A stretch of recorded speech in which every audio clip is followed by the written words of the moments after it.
শস্য শ্যামলা এ বাংলার বুকে এখনো প্রাণ ভরে আঘ্রাণ নেওয়ার জায়গা গ্রাম। গ্রামের কৃষক শ্রেণীর মানুষজন শত অসুবিধার মধ্যেও রক্ত ঝরা ঘামে সোনার ফসল ফলায়। শিক্ষা মানুষকে উন্নত করে। উন্নতশীলের ভিত এই মাটির বুকে।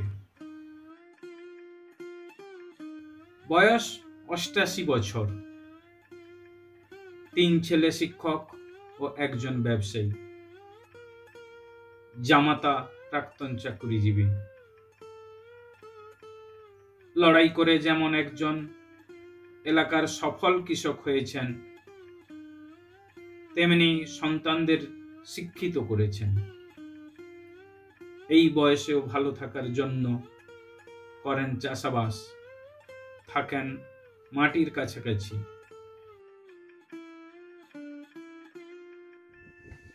অষ্টাশি বছর বয়সে এই রৌদ্রের মধ্যে আপনি পরিশ্রম করছেন, অথচ বাংলার যুব সমাজ গ্রামাঞ্চলের দেশে ঘরে চাষাবাদে যুক্ত হচ্ছে না। এটা কেন বলে আপনার মনে হয়?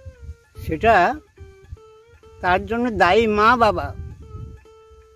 মা বাবা যদি ছেলেদের প্রথম জীবনে যত্ন করতেন, লেখাপড়া শিখিতে পারতেন, কর্মক্ষমতা দিতেন, তাহলে করতেন। মা বাবাই তো উদাসীন। 4 বছর বয়সে বাবা মারা গেছে, সেই দিন থেকে দুস্থ জীবনে শুধু সবজি ফসল এইসব খেয়েছি। অথচ আমরা এই যে আজকাল যুগে যে খাদ্য, ওইসব খাদ্য আমরা খাইনি। মাছ, মাংস, ডিম ইত্যাদি ইত্যাদি এগুলো জীবনে আমি খাইনি। এখন ওই চাষাবাদে যুক্ত আছেন? হ্যাঁ, পুরাপুরি যুক্ত আছি। এর মধ্যে কি আনন্দ পান? এখনো খুবই আনন্দ, এখনো খুবই আনন্দ পাই। এই আমার প্রথম জীবন থেকে শেষ জীবন, খুবই আনন্দ পাই। ওই জন্য এখানে পড়ে থাকি, অসুস্থ অবস্থায় পড়ে আছি এখানে।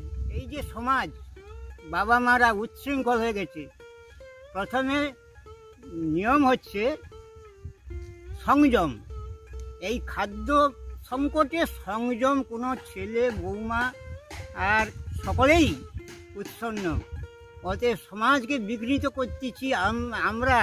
নিজেরা ঠিক না হলে ছেলেদের প্রতিষ্ঠিত করবে কী করে? ছেলেদের শ্রম করা এবং তাদের মানুষ করার দায়িত্ব আমাদের, সেটা আমরা করছি না। সেই জন্য এই পরিস্থিতি আসছে। এবার ধর্ম সম্পর্কে কি বলে, ক্লাস 6-এর ছাত্র আমি গুরু করি, এবং গুরু করি আমি কোনো মর্যাদা চাইছি কি? আমি বলছি যে এ বয়সে পূর্বজন্মের সংস্কার ছাড়া হয় না। নাইলে 88 বছর বয়সে এরকম আমি কোদাল ধরে কাজ করতে পারি? সাত্বিক খাওয়ার জন্যই আমাদের এখনো পর্যন্ত পরিশ্রম। কোদাল ধরে আমি এখনো চাষবাস করছি।